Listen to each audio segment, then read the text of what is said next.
Hai pemirsa YouTube, jumpa lagi di channel Bali Sayang. Bali Sayang akan mengulas 6 tradisi Bali yang sudah rapuh dan hampir punah. Tapi sebelum lanjut, jangan lupa subscribe, like, share, dan tekan lonceng notifikasi untuk terus dapat mengikuti channel Bali Sayang untuk membantu kami terus berkreasi, membuat video yang bermanfaat.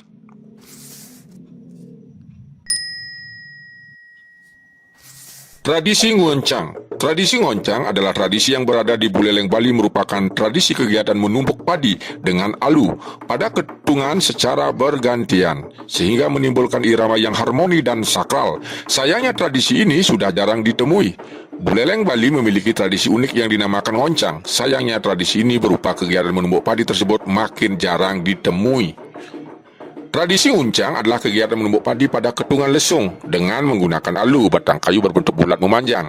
Kegiatan menumbuk tersebut dilakukan secara bergantian sehingga menimbulkan irama yang harmoni dan sakral. Dilansir dari berbagai sumber, dulunya tradisi ini dilakukan oleh kaum wanita saja. Pasalnya, hanya kalangan perempuan saja yang menumbuk padi menjadi beras menggunakan ketungan dan alu. Tradisi ngoncang dilakukan sebelum pelaksanaan upacara agama Hindu seperti ngaben dan upacara otonan atau upacara kelahiran. Tradisi ngoncang juga dilakukan saat terjadi beberapa peristiwa alam seperti gerhana bulan atau gempa bumi. Konon, menurut kepercayaan nenek moyang, apabila tradisi ngoncang ini dilakukan, maka raksasa Kalirau akan berhenti memangsa bulan, sehingga bumi tetap terang benderang. Raksasa Kalirau ini sangat takut dengan suara-suara yang keras. Adapun nilai yang terkandung di dalamnya dan menjadi pedoman hidup bagi masyarakat. Masyarakat Bali meyakini bahwa ngoncang mampu memberikan keseimbangan hidup antara skala dan niskala.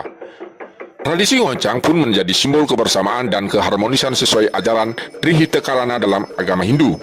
Tidak hanya keharmonisan antara manusia dengan Tuhannya, tetapi juga manusia dengan sesama serta lingkungan. Masyarakat Bali juga meyakini bahwa dengan melakukan tradisi ngoncang, maka dapat menolak bala dan memberikan aura positif di lingkungan tempat tinggalnya.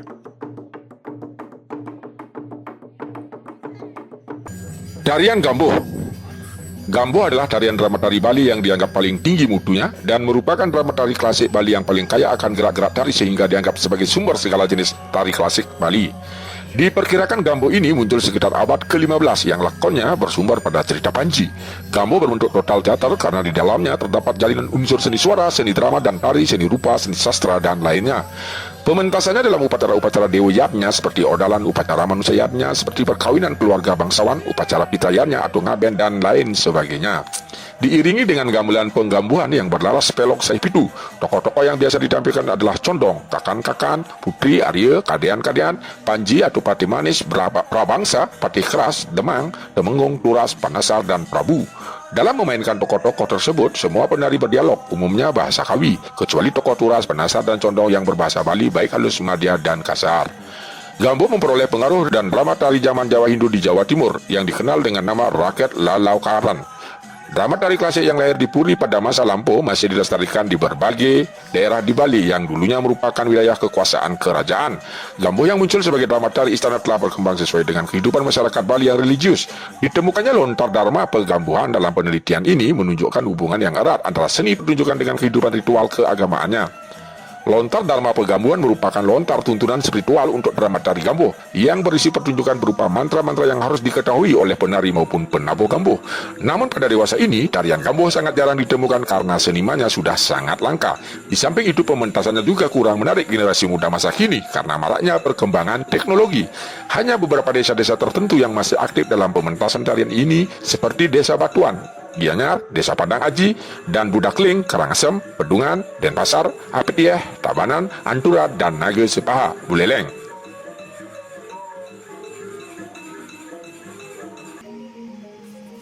Tradisi Mebat. Karangasem dikenal memiliki tradisi kuliner yang cukup unik, yakni mebat. Mebat sendiri adalah cara membuat dan mengolah kuliner tradisional Bali. Usai mebat biasanya dikaitkan dengan tradisi megibung. Menurut Dinas Kebudayaan Karangasem, belakangan ini tradisi tersebut mulai punah. Hanya beberapa desa yang masih melakukan tradisi tersebut. Sebagian warga sudah tidak mebat lagi ketika ada upacara adat atau menggelar resepsi. Warga memilih menggunakan catering. Mebat sendiri sebenarnya mengandung makna estetika yang tinggi. Mebat sendiri merupakan cara membuat masakan khas Bali dengan bumbu yang juga khas. Di beberapa desa di Karangasem tradisi ini memang masih ajak.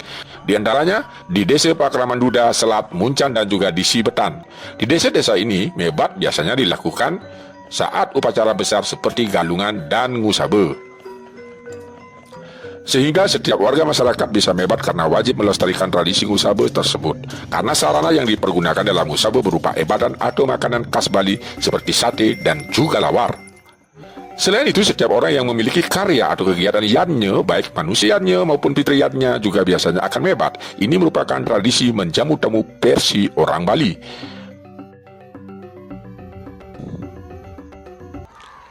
Tradisi mejarak.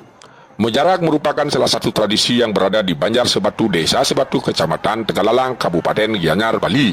Tradisi ini juga biasa dikenal sebagai tradisi Nu. Tradisi mejarak ini biasa diselenggarakan setiap setahun sekali.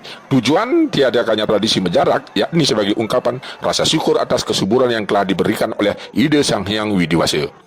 Sebelum acara dimulai, para ibu-ibu akan membawa sok atau wadah yang isinya beraneka ragam buah-buahan, jajan khas dan tanah untuk menuju ke pura. Nantinya di pura tersebut akan menjadi tempat perkumpulan semua masyarakat di daerah tersebut. Setelah semua masyarakat berkumpul dari anak-anak hingga orang tua berada di pura, selanjutnya akan diadakan sembahyang bersama. Di pura tersebut nantinya tersedia haturan atau sesajian dalam jumlah yang banyak dan kemudian diletakkan di depan orang-orang yang melakukan sembahyang. Tepatnya berada di atas tandu sesajen. Setelah menjalankan persembahyangan, masyarakat terutama anak-anak muda kemudian bersiap-siap untuk melakukan tradisi mejarak. Mereka nantinya harus melepas baju atau telanjang dada ketika mengikuti tradisi budaya ini. Selanjutnya anak-anak muda yang mengikuti mejarak tersebut akan ditik-tik atau dipetut menggunakan lidi yang telah diucapkan doa sebelumnya. Upacara tradisi ini biasanya dilakukan di waktu sore hari setelah semua sesajen atau haturan lengkap berada di pura.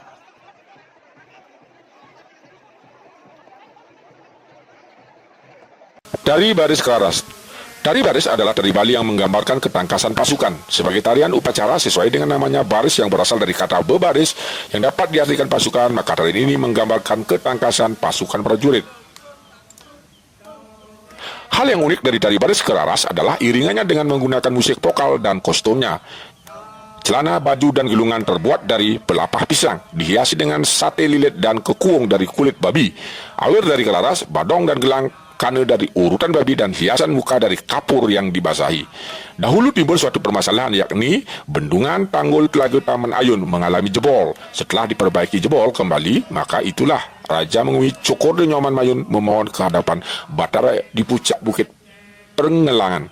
Dengan melakukan tapa brata yang sangat teguh, maka dalam yoganya datang orang-orang laki yang berpakaian serba aneh, yakni memakai daun pisang kering keraras. Lalu salah seorang berkata, "Hai cucuku Raja Mengui, apa tujuan cucuku datang menghadap ke tempat ini? Katakanlah dengan kesungguhan dan kejujuran."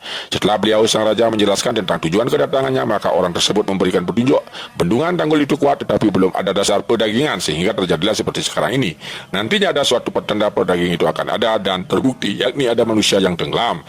Setelah itu lakukanlah upacara pamrasi tebumi dan mempersembahkan talian seperti yang cucu saksikan sekarang ini. Jika hal itu telah dilaksanakan dengan baik, tanggul kuat, air mengalir dan sawah yang ada yang dapat aliran air dari telaga akan menjadi subur dan terhindar dari hama. Namun ingat sampaikan kepada masyarakat sekitarnya jika ada orang yang kawin belum diupacarai tidak boleh lewat di areal itu. Jika melanggar akan mendapat kutukan dari penghuni bendungan tersebut. Rupa-rupanya atas dasar itulah di tanggul atau bendungan Telaga Taman Ayun, setiap ada upacara biodalan di Pura Taman Ayun dipersembahkanlah tari baris yang memakai pakaian dari daun keraras dan dilengkapi dengan upacara paklem.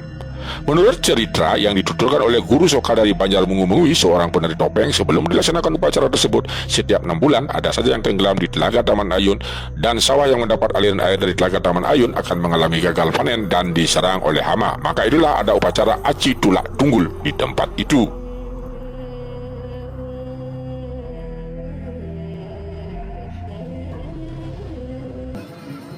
Wayang Wong. Wayang Wong adalah seni pertunjukan yang pelaku-pelakunya manusia atau orang. Merupakan perwujudan dari tari lakon Bali, perpaduan antara tari, drama, dan musik. Wayang wong di Bali bersifat klasik dan merupakan satu kesatuan daripada tari, tabuh, tembang, dan drama dengan menggunakan tapal serta memakai cerita atau lakon yang diambil dari lakon atau wira cerita Ramayana. Fungsi wayang wong ini digolongkan sebagai tari Bali. Di samping pertunjukan tari rama, ini diiringi dengan tabuh batel cenik dan tabuh rundah dalam tari pemabah atau tari pengelangkara. Wayang wong juga merupakan salah satu tarian sakral yang menggabungkan kesenian Parwa dengan kesenian Gambo. Penarinya pun orang khusus karena ada pakem yang mengaturnya. Tarian ini memiliki nilai magis yang tinggi. Tarian wayang wong juga diyakini telah ada sejak abad ke-16. Tari Wali Wayang Wong sendiri telah mendapat pengakuan dunia dari UNESCO dan telah ditetapkan sejak tahun 2015 lalu. Wayang Wong masuk dalam 3 genre tari tradisi di Bali, atau yang disebut dengan 3 genre of traditional dance in Bali, yang terdiri dari 9 tari tradisional Bali resmi dimasukkan ke dalam UNESCO sebagai daftar representatif warisan budaya tak benda kemanusiaan. Namun belakangan ini pertunjukan seni tari wayang wong hampir tidak lagi dijumpai dan sangat langka pementasannya.